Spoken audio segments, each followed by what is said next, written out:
Moi, par exemple, je vis avec un homme déconstruit et j'en suis hyper heureuse. Je peux très bien cohabiter avec une femme au sein nu, comme je peux très bien cohabiter aujourd'hui avec un homme au sein nu. Alors il va falloir interdire aussi à Griezmann, à Messi, d'aller dans une piscine. Je vais vous dire, j'en ai rien à foutre. La bienveillance et le respect nous caractérisent. J'ai moi-même une famille nombreuse, j'ai 4 enfants à nourrir et je paye beaucoup de prix de paquets de pâtes. Mais la valeur travail, pardon, mais c'est quand même une valeur de droite.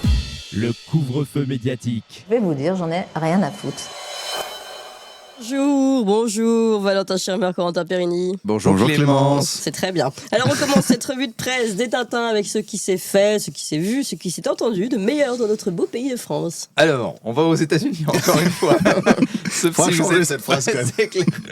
Sauf si vous vivez dans une grotte depuis une semaine, vous n'êtes pas sans savoir que donc Donald Trump est officiellement président des États-Unis. Alors, avez-vous vu toutes les images? Est-ce que vous avez vu la passation entre Donald et Joe Biden? Je suis pas sûr d'avoir vu justement ce moment-là. Parce qu'en France, vous savez, donc c'est sur le perron de l'Élysée, c'est les deux ex-rivaux qui se broient la main l'un l'autre. Là, et aux États-Unis, ça s'est fait tout en douceur, regardez.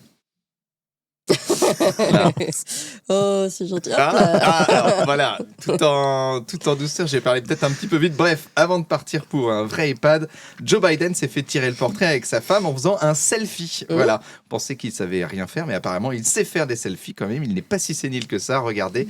Voilà, un dernier selfie pour la route. On vous aime, America. Alors il a tout de même dû tendre le bras, Joe Biden. Lui n'a pas été inquiété de soupçons de salut fasciste, mais on reviendra sur cette affaire. Oh, je suppute que vous parlez d'Elon Musk, Corentin. Mais vous supputez bien. Écoutez, j'adore supputer. Ça fait une excellente transition puisque, je ne sais pas si vous le savez Clémence, mais depuis l'investiture de Trump lundi, notre cher Elon est en grand danger. J'irais même jusqu'à dire en danger de mort.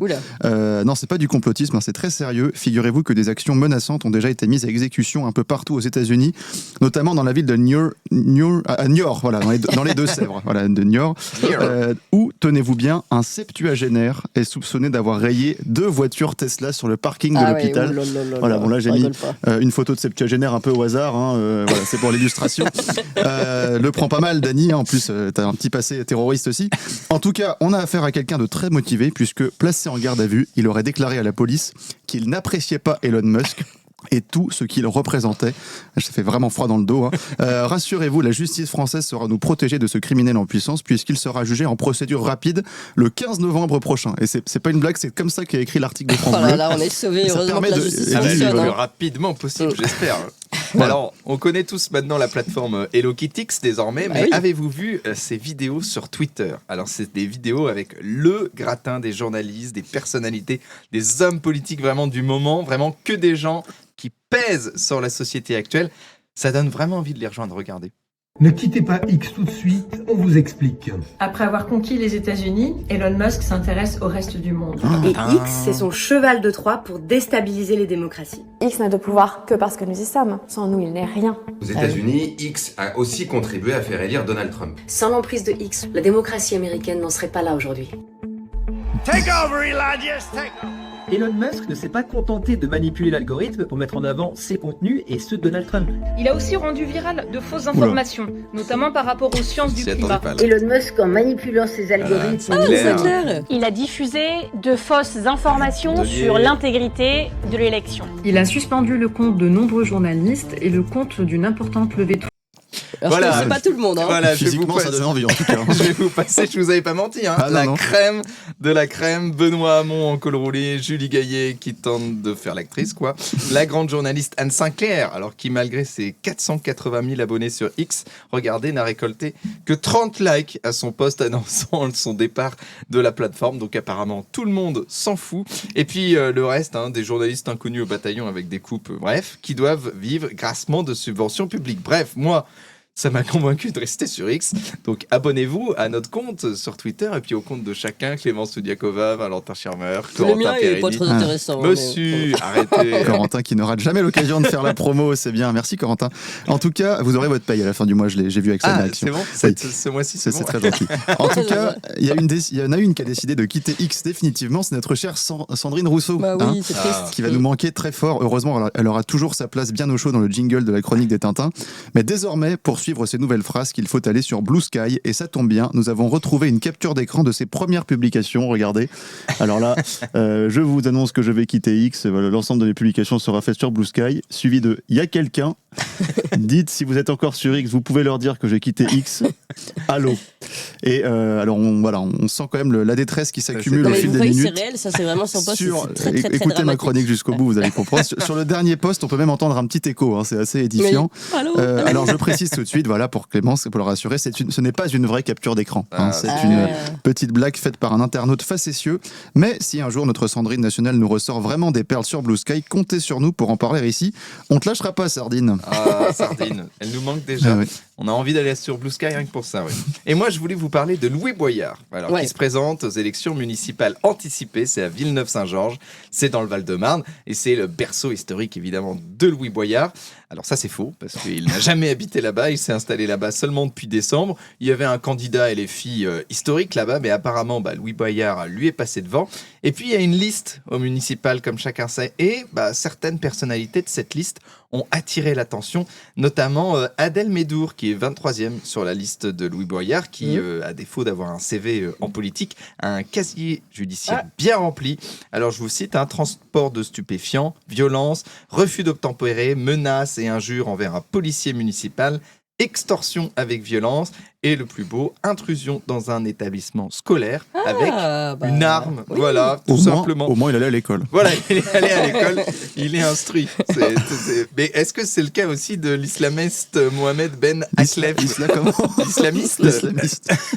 qui lui est numéro 7 dans la liste et il souhaite afficher un visage altruiste et engagé. Ça, c'est ce que nous prévient le journal Le Parisien.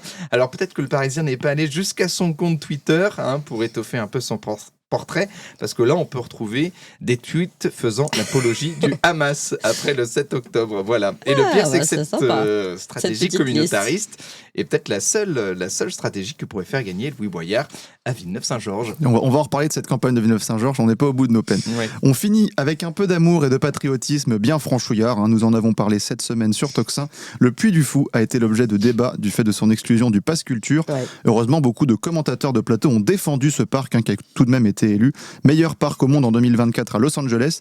Écoutez un peu ce chroniqueur RMC nous dire tout le bien qu'il en pense. Moi, le Puy du Fou, c'est lorsque Beaufland rencontre Ploucland au croisement d'une bibliothèque, ils ont le sentiment de s'instruire. Mais ils s'arrêtent au McDo.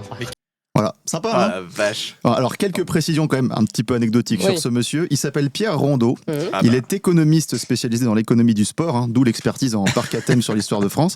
Et il a conseillé le PS jusqu'en 2017, où il a participé à l'élaboration du programme économique de Benoît Hamon. C'est pour ça qu'on sent la fibre de gauche, populaire, proche du peuple, Ploucland, Beaufland. Voilà. Et il travaille entre autres pour la Fondation Jean Jaurès. Et moi, je trouve ça tout de même dingue, cette tendance des connards de plateau à être payés avec nos impôts. Oui, ça c'est dingue, je suis d'accord avec vous. Merci en tout cas, cher Tintin, pour ces brèves. Et sans plus attendre, on continue avec le rendez-vous tant attendu par les auditeurs. Ce sont évidemment les champions de la semaine. Alors, chers auditeurs, on commence comme toujours avec Corentin. Je précise que la semaine dernière, Corentin a gagné, comme ça me rassure. C'est Aurélien Rousseau qui avait battu, je ne sais plus qui, j'ose même pas parler de champion. Non, mais vous, c'était pas une. Ah oui, c'était le brave ami de Morito. Voilà, pourtant, il y avait du potentiel, mais je ne désespère pas. Je le ferai. Je vais l'entraîner un petit peu et puis. C'est ça, exactement. Alors moi, j'en ai un bon là. C'est notre ami évidemment, l'ennemi numéro 1 d'Elon Musk, j'ai nommé Thierry Breton, notre Thierry, car il est français, il est bien de chez nous. Encore une fierté nationale. Thierry Breton, il est ex-commissaire européen, vous le savez, et il va prochainement intégrer le Conseil consultatif international de Bank of America. Bon, en gros, c'est une activité rémunérée consistant en 3 journées de réunion par an, donc il devrait avoir du temps libre, le Thierry. Là, pour le coup, il n'y a pas de risque d'ingérence américaine, apparemment, parce que c'est lui qui décide. Mais c'est lui qui fait de l'ingérence aux États-Unis. Voilà, exactement. C'est lui qui pèse, évidemment, dans la politique américaine. Il va continuer à travailler, Thierry, face aux ingérences américaines d'Elon Musk, parce que vous le savez, il y a la bonne ingérence et la mauvaise ingérence. Il y a l'ingérence qui vous finance et l'ingérence qui vous combat. Alors, il y a eu l'annulation d'élections en Roumanie, parce que le candidat était d'extrême droite, on le rappelle, il a été élu à cause de TikTok. Enfin, d'extrême droite. Et puis Thierry, il prévient l'Allemagne maintenant. On l'a fait en Roumanie, il faudra le faire en Allemagne si nécessaire. Alors, en gros, comprendre, si l'AfD soutenue par Elon Musk gagne, ça sera à cause de l'ingérence d'Elon Musk donc nous pourrons annuler de nouveau l'élection. Comme il le dit si bien, il faut faire appliquer la loi européenne pour protéger nos démocraties. Voilà, il faut appliquer une loi tyrannique pour sauver notre modèle démocratique. Et Thierry Breton était, figurez-vous, dans une émission politique du service public sur France 2 et il a reçu les éloges de l'humoriste Charline Vonhoenacker, j'arrive jamais à le dire, et écoutez ça. Alors, Charline qui traite Elon Musk. C'était sur France 2, je crois, oui. Service C'était public. sur quelle époque, l'émission de Léa Salamé, qu'on est tous très contents de regarder? Tout inversé, là j'ai l'impression, j'écoute Thierry Breton, je me dis mince, mais non, Thierry Breton c'est Che Guevara. Qu'est-ce qu'on fait? Alors bon, voilà. Vous allez être bien emmerdés là dans les prochaines semaines. Non, on va trouver, vous inquiétez pas, on va trouver. Et puis on a beaucoup parlé de génie à propos d'Elon Musk, on a oublié de dire que c'était quand même un gros connard, hein. C'est plus du bien de le dire aussi, mince. On l'a dit, on l'a dit. Oh là là, ça fait du bien ça le fait dire du bien aussi. le dire. Alors, vous avez Thierry Breton, c'est Che Guevara. Bon, apparemment, venant de quelqu'un de France Inter, c'est plutôt un compliment. Ah oui, c'est un compliment. Allez, faut se mettre dans la perspective. Voilà, Ouais. exactement. Ouais. Il faut responsable Che Guevara de centaines d'exécutions sommaires, mais au nom de la révolution, des lendemains qui chantent. Donc, c'est toléré par France 2. Tandis que Elon Musk, est un gros connard. Voilà, elle ose le dire. Décidément, elle n'a vraiment peur de rien, Charline, sous le regard amusé évidemment du plateau et du public. Donc mon champion de la semaine est donc le 13 européen Thierry Breton, seul rempart face au technofascisme d'Elon Musk. C'est vrai que vous en avez un bon là de champion. Merci beaucoup Corentin et chers auditeurs. Allez, votez pour lui. Ne votez pas encore. Attendez quand même la parole à Valentin. Commencer à voter. Vous emmerdez pas avec ça. Bon, moi je suis un petit peu embêté pour mon champion de ce matin, Clémence, parce que je vais être obligé d'être un peu méchant. Et vous savez que je déteste ça. Oui. Donc, ça vous ressemble pas. Je vais vous parler d'une de mes compatriotes régionales, Juliette de Cauzan, ardennaise. Ah non, c'est terrible ce que vous allez faire. Ah là là. Juliette de Cauzan, ardennaise jusqu'au bout des ongles et macroniste jusqu'au creux des bourrelets. C'est sûr que la ligne éditoriale de Toxin se désolidarise. Absolument, vous faites bien parce que c'est ma dernière chronique ici. Oui. Juliette de Cauzan est donc prof de français à Reims et elle a très envie d'être élue à n'importe quel poste. Alors elle a d'abord adhéré à La République En Marche en 2016, Moi, je savais pas ça. où elle s'est présentée deux fois aux élections du bureau exécutif qu'elle a perdu, ce qui fait qu'elle a quitté LREM en 2022 pour l'Union des démocrates et des écologistes. Enfin, un nom qui fait rêver. Et puis, une affaire de remboursement de frais de campagne. À cause d'une affaire de remboursement de frais de campagne, elle a de nouveau changé de parti pour cette fois fonder son propre parti. Attention, tenez-vous bien, Europe, écologie, égalité. Europe, égalité, écologie, je ne sais pas c'est dans l'autre sens, lequel je me fais le plus gerber des trois E. Bref, ce qui est intéressant avec elle, c'est qu'elle est vraiment prête à tout pour être élue. Certains médias la surnomment même la stakhanoviste des élections, puisqu'elle s'est présentée à quasiment toutes les élections possibles depuis 2022. Et c'est là que je vais être obligé d'être un peu méchant. Je vous propose un rapide retour sur ses affiches de campagne. Alors on commence avec les élections législatives de 2022, où elle est candidate dans les Ardennes. Voilà, donc rien de très choquant, hein, c'est justement à partir de maintenant que ça se complique, puisqu'en 2023, elle se présente à une élection législative partielle des Français de l'étranger, un an plus tard. Donc tout le monde autour de cette table est bien d'accord pour dire qu'en un an, le temps passe, et que normalement, on vieillit. Oui. On peut s'embellir en vieillissant. Tu mets l'affiche de 2023, Thibaut, s'il te plaît. Voilà. Bon. Un an plus tard. J'essaie de changer mon boss. Dis donc, elle s'est rafraîchie la Juliette. Hein. Non mais ne soyez pas mauvaise langue, même à 40 ans, avec 1 heure de sommeil en plus et un jus de citron tous les matins, on retrouve sa jeunesse. Hein. Je précise qu'au départ, elle a nié avoir fait une quelconque retouche sur ses photos. La preuve, c'est que le phénomène Juliette de Cauzan n'est pas isolé, et je peux vous montrer au moins 2 autres candidates à cette élection qui ont eu le même résultat édifiant. Regardez. Voilà. Bon, apparemment, elles sont toutes les 3 dans le même parti, mais c'est pas grave. Ah, mais c'est incroyable. Voilà, ça n'a rien à voir avec l'IA. Croyez-le ou non, elle a perdu ces 2 élections législatives, ce qui ne l'a pas empêché de se présenter aux élections sénatoriales de la même année 2023 avec la même affiche. Allez, pour le coup, en quelques mois, on change pas tellement, mais on n'est pas encore au bout de nos peines parce qu'après 2023, il y a 2024, les européennes. Et là, Juliette a décidé de passer la vitesse supérieure. Elle s'est présentée sur la liste d'écologie au centre. Déjà, droitisation de la campagne, puisque c'était écolo de gauche avant. Et visuellement, elle a proposé quelque chose de beaucoup plus impactant. Je vous présente Juliette de Cauzan 2024. Voilà. C'est une blague. Alors, pour quelqu'un qui est contre le nucléaire, c'est un peu moyen de se trimballer avec 2 obus de 14. Changeons l'Europe ensemble. Tu m'étonnes, avec elle, je change tout ce qu'elle veut. Je précise qu'entre-temps, elle a fini par avouer avoir eu recours à l'IA pour modifier ses photos. Alors, malheureusement, comme les électeurs ne sont pas totalement des demeurés qui votent avec leurs hormones, ces élections européennes sont un nouvel échec pour Juliette, qui fait 1,3%, même pas 1% par obus, rendez-vous compte. Elle se retrouve donc même à devoir rembourser 2 300 000 € de frais de campagne. Mais rassurez-vous, pas de panique, elle a encore une idée de génie. Vendre les photos de ses affiches de campagne. Je vous cite Juliette dans le texte. « Ce sont des photos à la fois artistiques et historiques. Elles font partie des premières photos réalisées avec l'IA utilisées dans une campagne. Elles seront numérotées, considérées comme des photographies originales. » Et là, vous vous demandez sans doute le prix de ces photos. 7 500 € pièce, tout simplement, mais avec déduction fiscale de 66%. Donc ça change tout. Bon, avec tout ça, vous vous demandez sans doute pourquoi Juliette vient dans l'actualité cette semaine. Eh bien, à votre avis, elle a encore frappé. Là, on parle des élections municipales anticipées de Villeneuve-Saint-Georges, justement, où Louis Boyard est candidat. Et si elle ne se présente pas directement à l'élection, elle soutient un candidat. Et c'est à se demander si c'est vraiment un soutien. Écoutez, ça vient de son vrai compte Twitter. Bonjour, je me présente. Je suis Juliette de Causan, présidente d'Europe Égalité Écologie.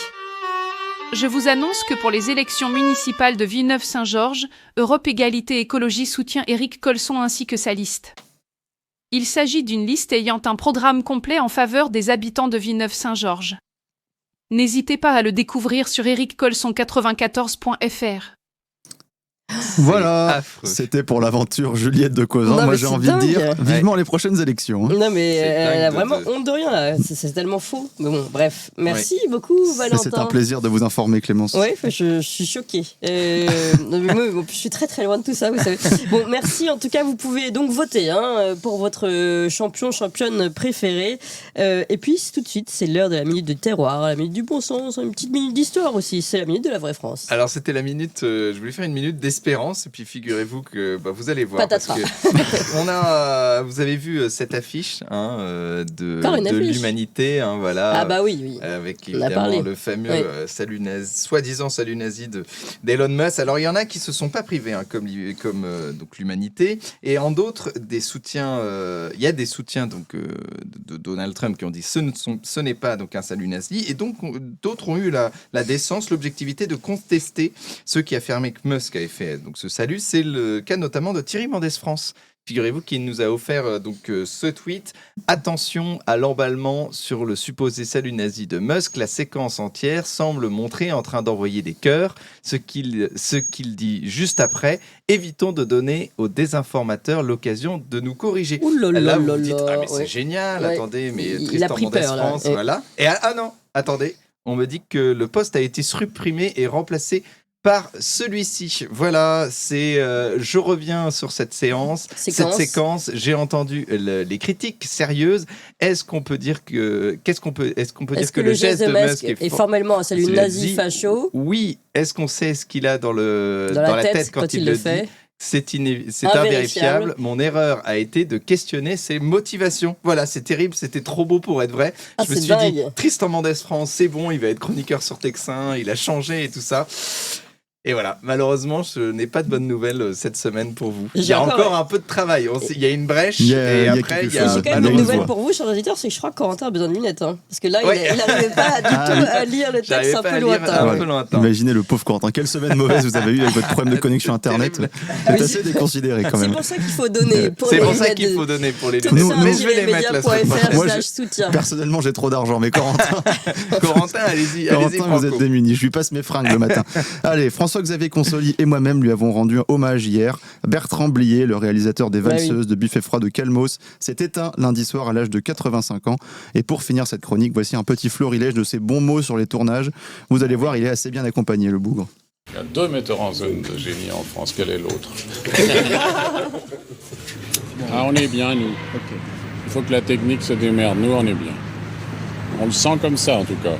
Et le mec qui va nous faire changer notre jeu, il est pas... Il est pas né encore. Il est pas encore dans les couilles de son père, peut te le dire. Tu me laisses la place, s'il te plaît, parce que je suis quand même le réalisateur. Et tu peux éclairer pendant ce temps-là. Ne t'énerve pas, reste calme. Il y a 80 personnes qui t'attendent. C'est rien, mon vieux. C'est rien, ça fait rien. On n'a qu'à le fermer, on va synchroniser. Tu veux pas tourner ce plan, tu vois pas qu'ils sont épuisés, ils vont être nazes après, par la suite. Elle est belle, la lumière. Tu vas la voir, ta nomination.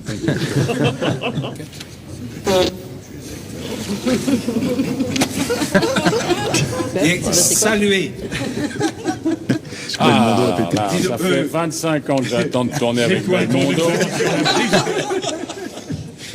Et voilà comment je suis récompensé de ma patience. Ah, vous avez voulu la guerre, vous l'avez. Qu'est-ce que tu veux? C'est pas répondre, j'ai pas de munitions là. Oui, c'était ça un peu fait. Bah non, mais j'ai pas prévu, j'ai pas alimenté. Ah oui, je t'avais prévenu hier, hein. Je me préparais. Ça aussi, c'est très naturel comme position. Il faut garder le stress. Et je vais essayer. Tu vois, c'est ça qui est marrant. Oui, mais bien sûr. sûr. Ce que je veux dire, parce que mon objectif, c'est quand même de faire rire un peu. De faire rire et de délasser les gens qui sont très fatigués par une succession de films sociaux. Absolument. Voilà. Donc maintenant, nous faisons pain d'air chez Bouglia. Absolument. Voilà. Ne me dis pas ça. C'est une autre époque. Hein. C'est une autre époque. Ouais, c'est un sacré personnage. Je découvre un peu le style, hein, c'est marrant. Je suis jamais allé dans ses coulisses, moi. Vous y étiez, vous? Non, jamais. J'étais pané. J'étais évané. Eh bien, merci beaucoup, les Tintins. C'était encore un super moment avec vous. Les amis, n'hésitez pas à mettre des pouces et des cœurs pour aider nos Tintins, par exemple. Et surtout, pour nous aider tous, il faut qu'on continue d'être toujours la première matinale sur YouTube. Ça, on y arrive. Voilà, des cœurs, merci Corentin, des cœurs, des pouces comme ça. Pour les gens qui n'ont pas le son. Voilà, c'est le moment de mettre des pouces. Non, et surtout, alors, vous pouvez. Et alors, parce que les cœurs, c'est bien, mais ça paye pas le loyer. C'est tout ça, non, mais c'est très sympa. Mais... Moi, j'en ai bouffé. Des euros. Ouais. Non, mais vraiment, on a besoin de vous. Vous voyez, on est à bout là, mais donc, vraiment, si vous pouvez le faire. On est complètement démunis, il n'y a plus que la peau sur les os. C'est fini. Je sens une critique contre moi. Lundi, je suis plus là si ça continue. Bon, allez.